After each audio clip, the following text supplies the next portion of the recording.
Oleh karena itu, tidak boleh orang yang berumah Allah ini kemudian terbengkalai kehidupannya. Maka masjid harus menjadi sumber kesejahteraan. Mereka bermuamalah di sekeliling masjid, tidak jauh-jauh. Maka para sahabat Rasulullah SAW dulu tidak lagi mau pergi ke pasar yang ada di pasar-pasar tradisional. Mereka membantu pasar di sekeliling Masjid Nabawi. Ya. Jadi kalau mereka mau jualan, ya dekat masjid, tidak jauh-jauh.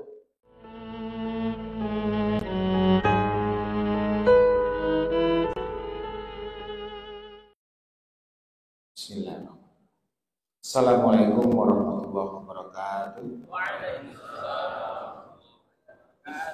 Alhamdulillah, syukur kepada Allah Subhanahu wa taala hari yang berbahagia ini, awali kegiatan hari ini dengan sholat berjamaah. Semoga Allah berikan keberkahannya kepada kita, melimpahkan rahman dan rahimnya. Semoga kita semua selalu dalam lindungan Allah Subhanahu wa taala. Bapak dan Ibu jemaah Masjid Mahabbatullah yang berbahagia, serta kolaborasi Masjid Pemberdaya Regional Jambi. Alhamdulillah hari ini sejak dari malam ya Bapak dan Ibu semua hadir mengikuti kajian.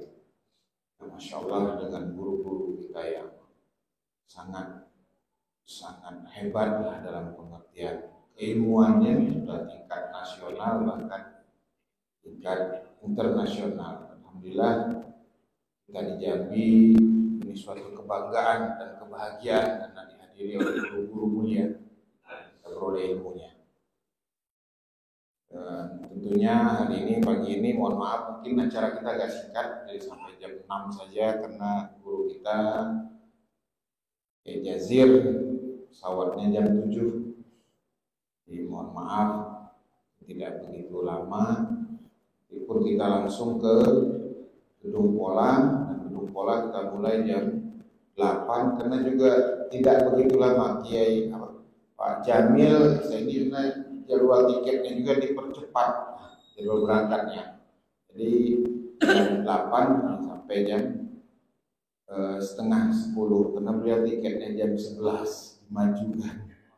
Jadi ada hal-hal yang memang tidak bisa kita pungkiri, tapi insya Allah kita akan mulai ilmu yang bermanfaat dan insya Allah mudah-mudahan bisa menjadi bekal kita.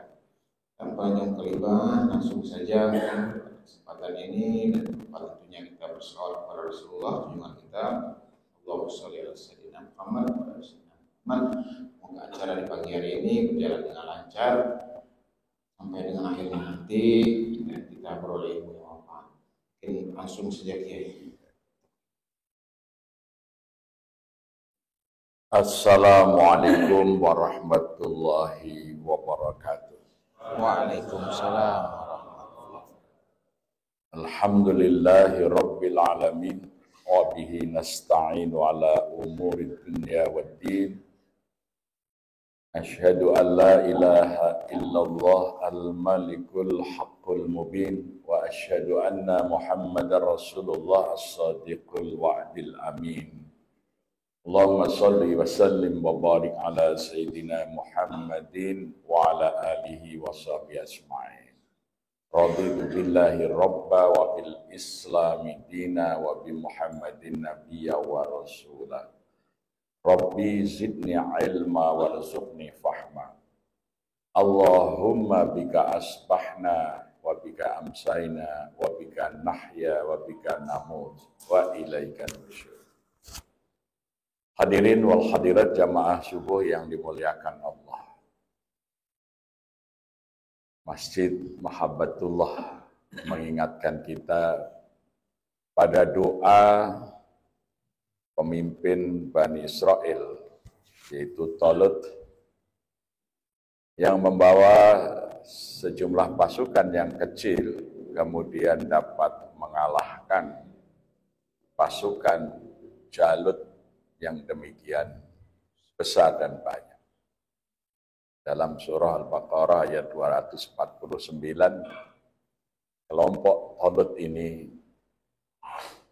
dikisahkan dengan kamin fi'atin khalilatin ghalabat fi'atan katsiratan biidnillah. Kamin fi'atin khalilatin.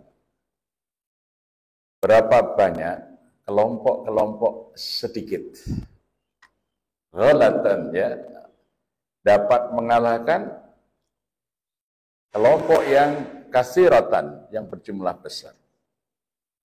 Kamin fi'atin khalilatin ghalabat fi'atan katsiratan biidnillah. Jadi banyak sekali di dunia ini terjadi peristiwa kelompok yang kecil ghalabat fi'atan katsiratan, mampu mengalahkan kelompok yang besar biidnillah, dengan izin Allah. Yaitu ketika orang sudah memiliki mahabbatullah, kecintaan kepada Allah. Maka ketika Talut membawa pasukannya menyeberangi sungai, Allah menyatakan kalian akan diuji. Barang siapa sekedar meminum air dengan seceduk tangannya saja, maka dia adalah pengikutku, kata Talut. Tapi siapa yang melampaui itu, dia tidak akan mampu melanjutkan peperangan ini. Dan dia bukan pengikutku. Ternyata sebagian besar pasukannya itu tidak mampu menahan diri ketika panas yang terik untuk membatasi sekedar minum seceduk tangannya ini. Ternyata Talut membaca sebuah doa yang sangat bagus, yang itu nanti Rasulullah juga membaca doa itu. Allahumma inni as'aluka hubbaka wa hubba man yuhibbuka wal amal alladhina yubalighuni hubbaka. Allahumma ij'al hubbaka ahabba ilayya li nafsi wa ahli wa minal ma'il barid. Ya. Allahumma inni as'aluka hubbak. Ya Allah, aku memohon kepadamu agar aku dapat mencintaimu.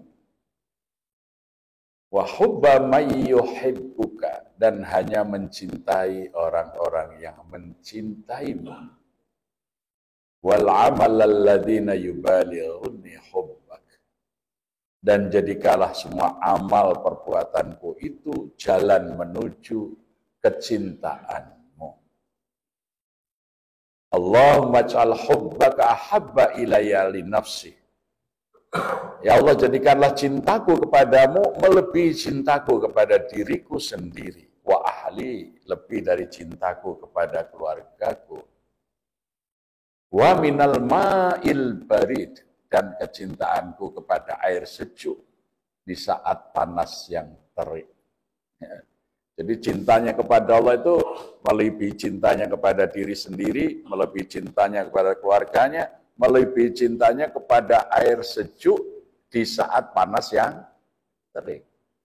Maka orang yang memiliki mahabbatullah setingkat ini, sekalipun kelompoknya kecil, kamin fi'atin qalilatin ghalabat fi'atan katsiratan biidnillah. Kelompok-kelompok kecil ini akan mampu mengalahkan kelompok dalam jumlah yang besar dengan izin Allah. Modalnya adalah mahabbatullah, kecintaannya kepada Allah Subhanahu wa ta'ala. Besok di akhir zaman, setelah hari kebangkitan, semua manusia dikumpulkan di padang mahsyar.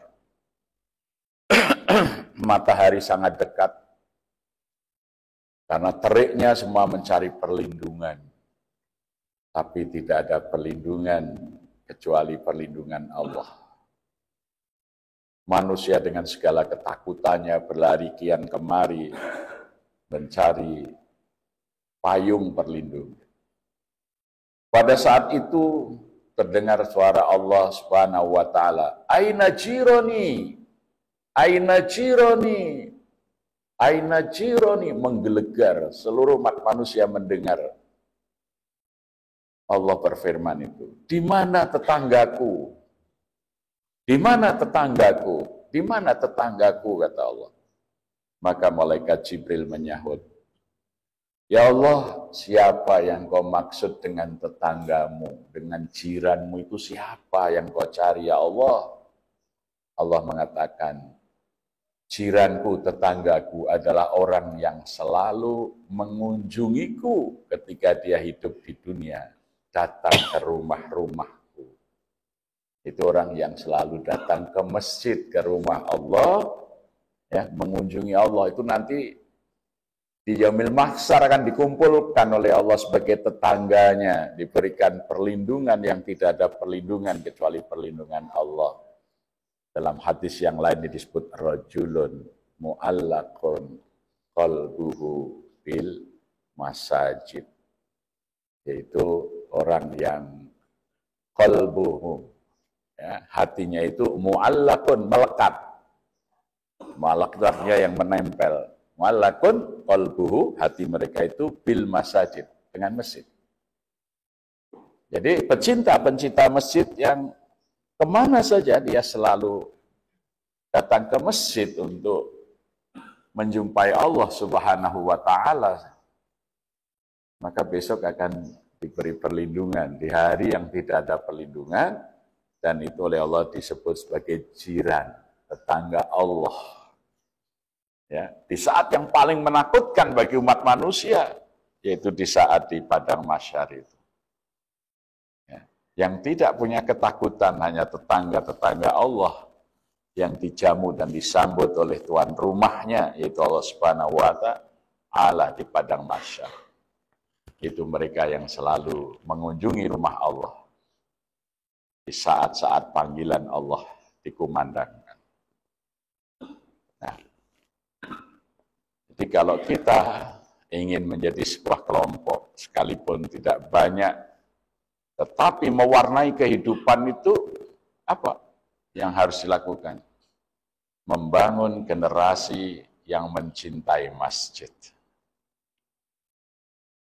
Karena mereka akan tumbuh dalam suasana beribadah kepada Allah. Syabun nasya'a fi ibadatillah. Anak-anak muda yang syabun, ya, anak-anak muda yang ya, tumbuhnya ya itu dalam suasana ibadah kepada Allah. Syabun nasya'a. Nah, maka kalau di Muhammadiyah ada istilah nasyiatul aisyah, nasyiah. Ya, nasyiah itu artinya yang tumbuh, yang sedang berkembang itu nasya'a fi ibadatillah, dalam suasana beribadah kepada Allah. Ya, mudah-mudahan Masjid Mahabbatullah ini melahirkan orang-orang yang memang mencintai Allah, seperti Talut dan pasukannya yang dapat melumpuhkan kekuatan raja yang perkasa yang bernama Jalut. Jadi kalau kita ingin melawan naga yang besar gitu ya, itu tidak bisa kalau kita tidak menjadi kelompok kecil yang dapat mengalahkan yang besar dengan izin Allah. Ya, jadi dengan membangun mahabbatullah, kecintaannya kepada Allah, dan dengan menunjukkan kecintaannya itu selalu hadir di rumah-rumah Allah. Oleh karena itu, tidak boleh orang yang berumah Allah ini kemudian terbengkalai kehidupannya. Maka masjid harus menjadi sumber kesejahteraan.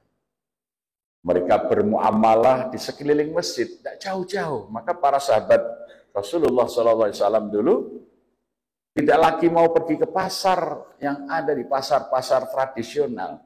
Mereka membantu pasar di sekeliling Masjid Nabawi. Ya. Jadi kalau mereka mau jualan, ya dekat masjid, tidak jauh-jauh.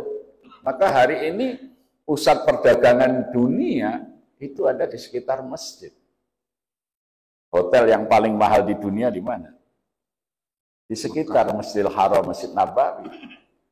Ketika kemarin Mas'a di tingkat 3 dibongkar itu suku Lail ya, pasar malam kalau dulu tahun 90-an.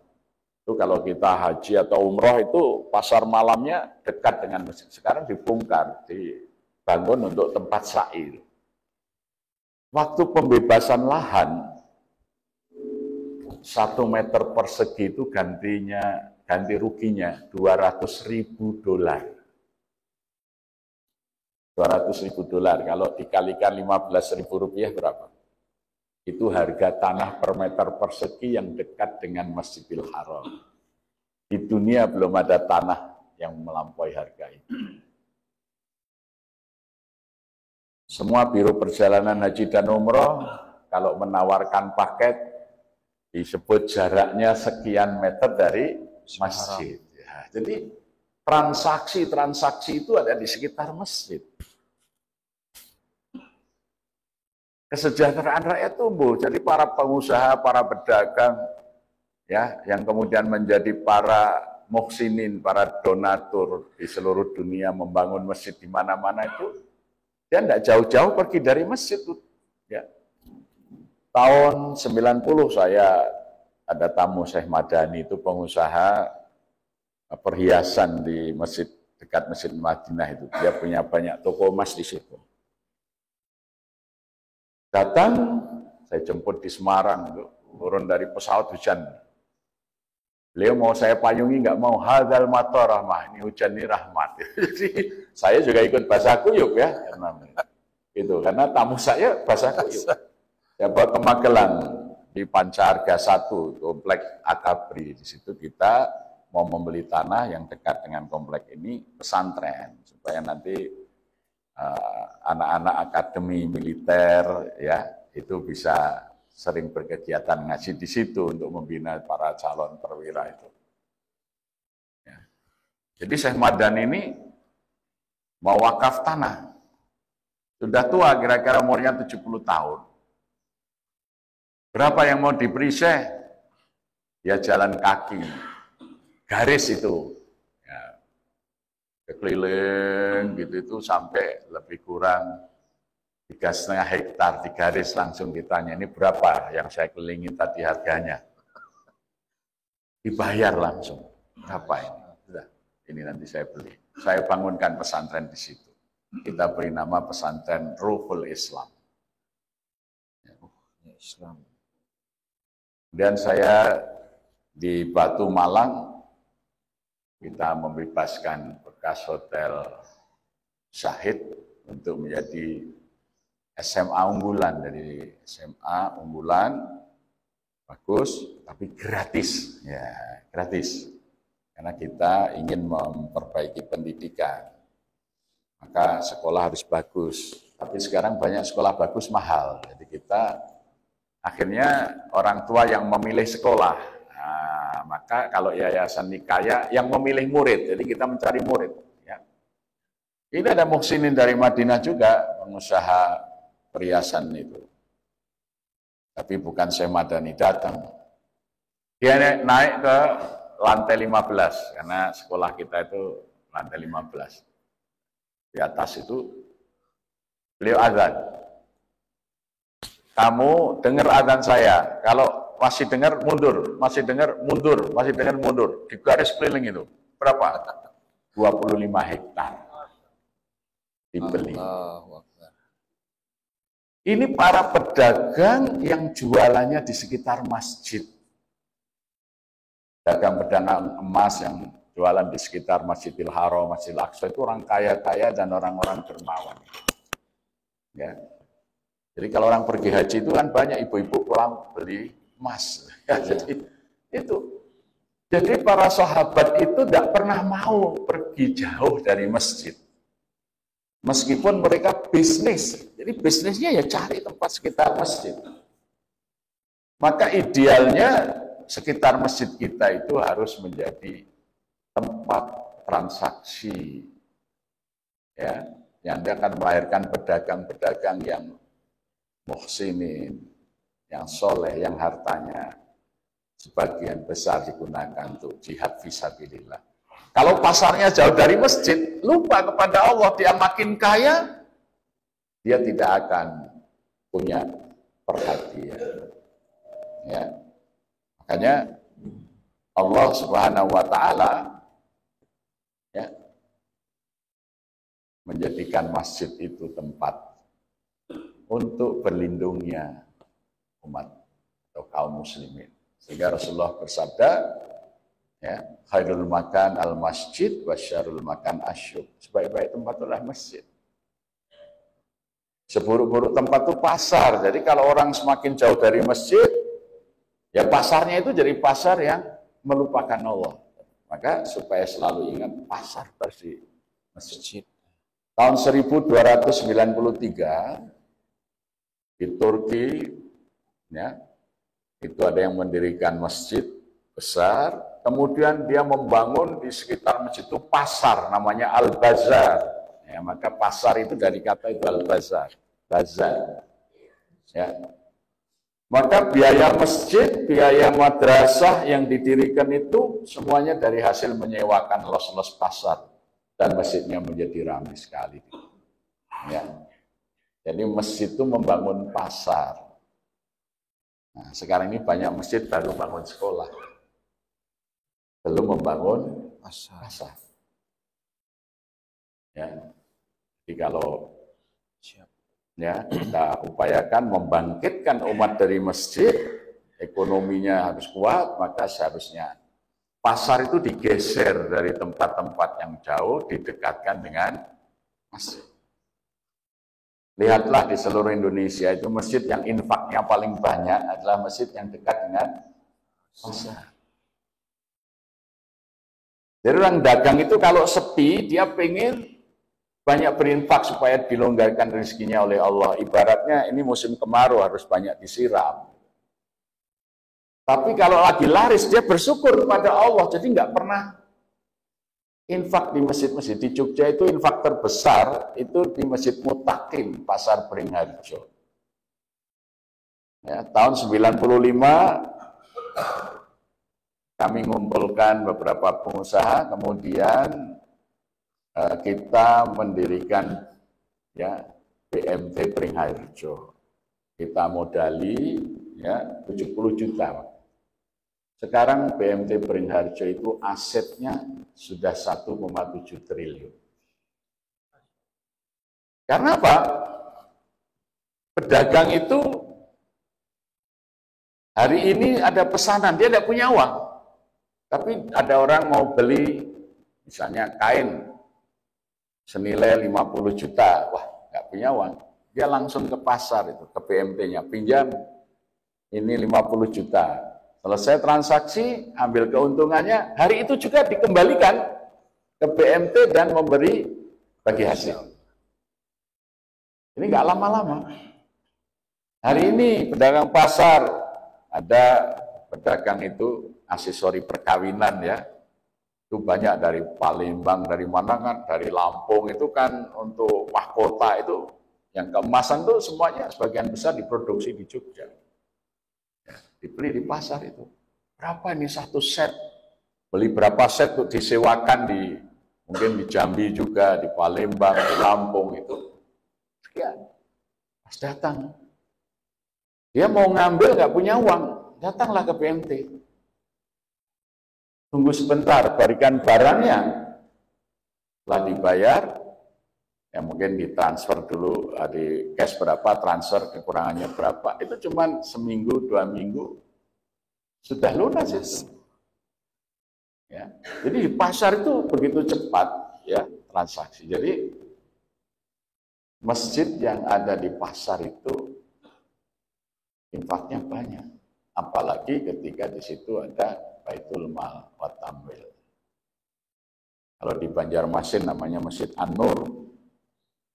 Ya, itu infak sholat duhurnya itu satu hari itu bisa 4,5 juta, 5 juta sholat duhur.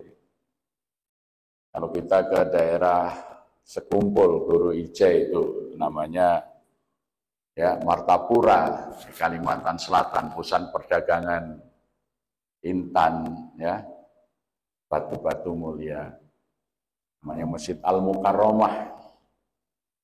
Itu penuh kalau sholat zuhur, sholat jamaahnya penuh. Para pedagang itu tinggalkan dagangnya sholat. Ya.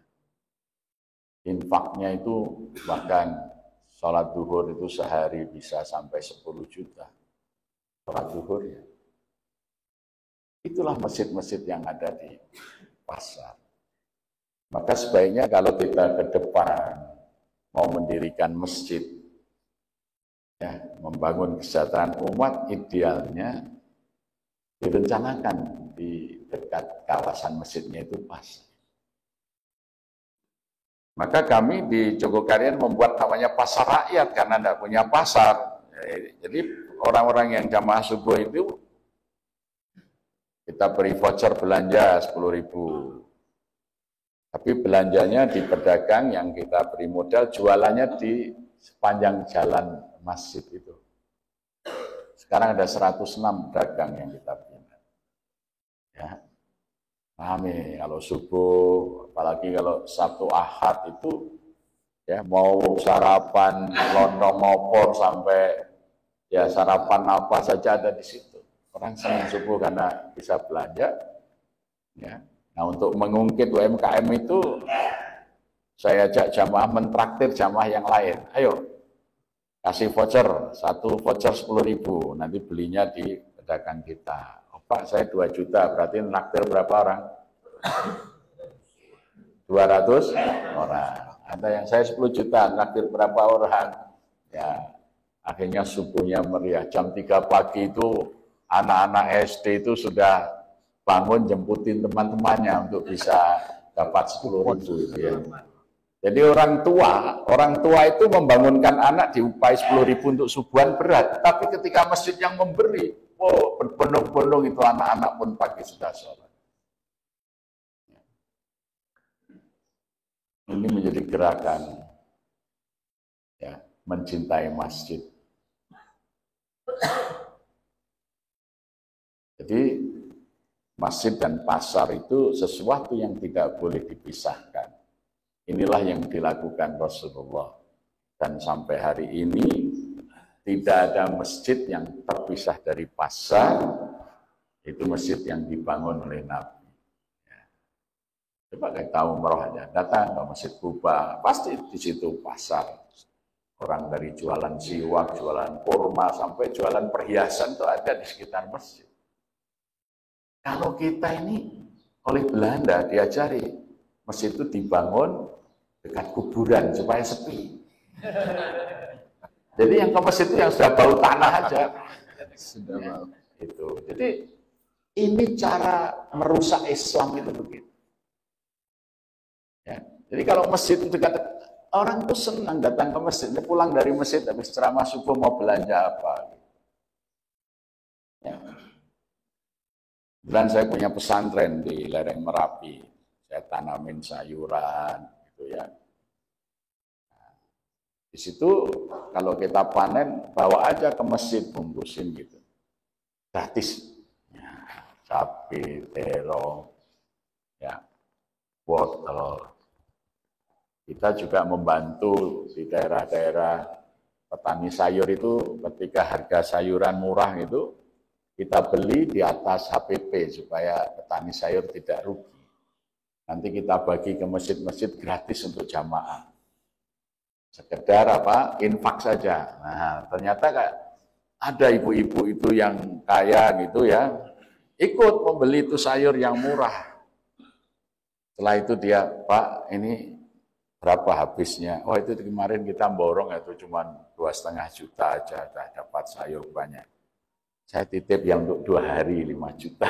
Jadi itu petani sayur untung tidak rugi, jamaah kita senang yang membeli sayur di masjid seikhlasnya bayarnya. Ya. Dengan doa. Ya, ada yang bayar 100.000 rupiah, tapi ada yang bayar 10 juta itu. Tergantung ikhlasnya. Nah, itulah suasana masjid menjadi suasana yang menggembirakan. Masjid harus menguasai pasar. Sekarang ini pasar yang menguasai masjid. Ya. Maka kita harus bangkit dari masjid. Nah, ini yang oleh Belanda tahun 1903, setelah perang Diponegoro dan timbulnya pergerakan perjuangan melawan penjajah, Belanda mengeluarkan Stadblad. sekarang disebut peraturan pemerintah.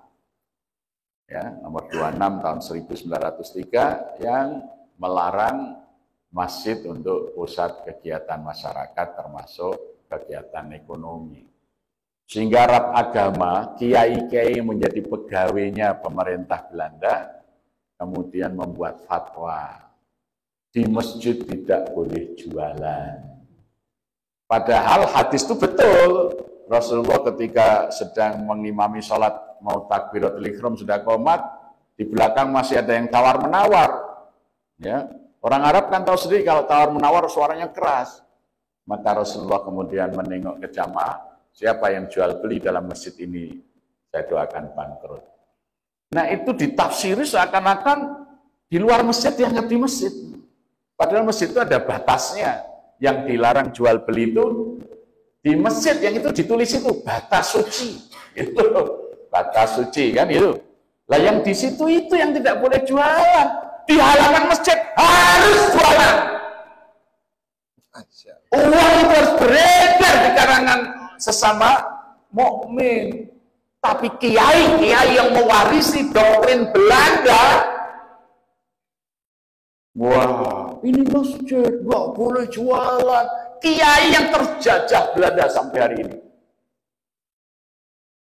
Otak yang sudah disesatkan oleh Belanda supaya ekonomi kita itu runtuh.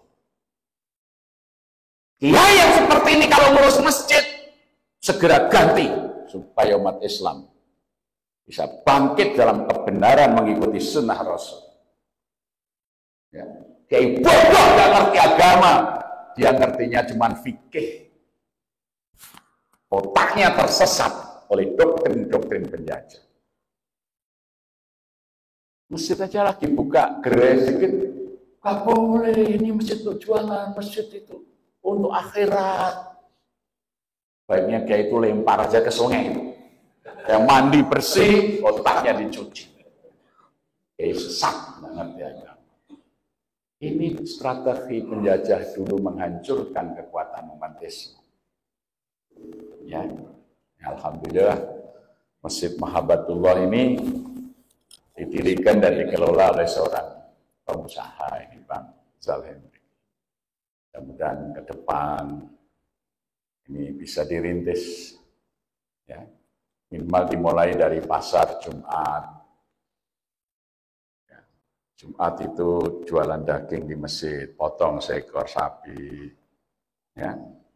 Karena umat Islam ini harus mengikuti sunnah. Coba kalau kita baca Al-Quran saja, selesai surat Al-Pembuka Al-Fatihah, surat kedua apa? Al-Baqarah, tentang sapi betina, yaitu produksi protein. Negara-negara yang maju dan sejahtera, negara penghasil protein, bukan penghasil karbohidrat. Negara miskin itu negara penghasil karbohidrat. Maka kita oleh Belanda dari dulu diajari apa? Swasembada beras. Supaya konsumsi beras kita ini tinggi, konsumsi protein rendah. Akhirnya karena kurang protein, sudah jadi presiden aja pelongo-pelongo dan bodoh. Itu karena konsumsi karbonnya terlalu banyak dibanding konsumsi protein, gitu loh. Nah, ya itu kan ada presiden yang bodoh itu karena kurang protein ya, jadi kesalahan kita itu ya. Maka Al-Baqarah, sapi betina, sapi yang produktif, ya, melahirkan anak-anaknya sehingga banyak daging kita konsumsi. Maka kalau umat itu mengkonsumsi protein yang bagus, Ali Imran menghasilkan keluarga-keluarga tangguh seperti Ali Imran itu melahirkan nabi-nabi dan pemimpin-pemimpin. Ya. Nah, keluarga Imran bisa melahirkan wanita-wanita hebat sebagai tiang negara, An-Nisa Imadul Bilad, perempuan itu tiang negara. Maka setelah Ali Imran suratnya An-Nisa. Mana ada surat Ar-Rus yang berarti beras? Nggak ada. Tapi Al-Baqarah, An-Nahl, ya, tentang madu, Al-An'am, berbagai macam ternak, secara khusus kuda-kuda perang, Al-Adiyat. Ada nggak itu surat jagung? Nggak ada. Ya, surat beras nggak ada. Tapi semuanya surat-surat yang mengandung produk protein. Ya, negara-negara kuat adalah negara penghasil protein, bukan negara penghasil karbo. Kita ini dibodohi terus oleh negara-negara lain, Bank Dunia. Ayo bantu Indonesia supaya swasembada beras, supaya nggak menghasilkan protein. Ya, sapi itu kalau dikasih pakan batang padi itu susah untuk gemuk. Ya, tetapi kalau diberi pakan batang jagung gemuk, maka tidak ada beras untuk pakan ayam itu nggak ada. Pakan ayam pasti jagung basicnya, karena jagung cepat dirubah jadi protein. Ya. Nah ini saya kira masjid dengan Al-Quran dan Sunnah sebagai pedomannya akan membangun umat terbaik. Kuntum khaira ummatin ukhrijat linnas. Ya. Saya kira demikian, mohon maaf karena saya jam 7 harus terbang ke Jogja, karena jam 1 saya ada tabligh akbar di Magelang. Ya, jadi dari Bandara Dia ke Magelang itu 2 jam. Jadi jam 11 kalau tidak delay saya sudah sampai Bandara Jogja, langsung ke tempat tabligh akbar di Magelang. Oleh karena itu saya mohon maaf, tidak bisa lebih panjang, tidak bisa dialog, dan mohon maaf, sementara tidak bisa foto bersama dulu. Iya. Terima kasih. Assalamualaikum warahmatullahi wabarakatuh. Waalaikumsalam warahmatullahi wabarakatuh. Alhamdulillah, insya Allah bermanfaat bagi kita. Nah, ini sudah menunjukkan jam 6 kurang 5 menit. Alhamdulillah tiketnya sudah aman, Ustaz sudah dicek-in. Insyaallah. Jadi kita doakan kayak kita, Kiai Jazir, semoga selamat dalam perjalanan, aman-aman dan sampai dengan tujuan dengan selamat, dan tentunya insyaallah bisa kembali berbagi ilmu bersama kita nanti di Jambinya. Demikian dari kami, dan sedikit ya insyaallah di sini juga sudah kita rencanakan akan bangun tempat pasarnya di kiri dan kanan masjid ini. Alhamdulillah. Mudah-mudahan terrealisir. Apalagi ini doa-doa dari para orang-orang soleh yang ngurus-ngurusin rumah Allah. Demikian, mohon maaf lahir dan batin. Wassalamualaikum warahmatullahi wabarakatuh.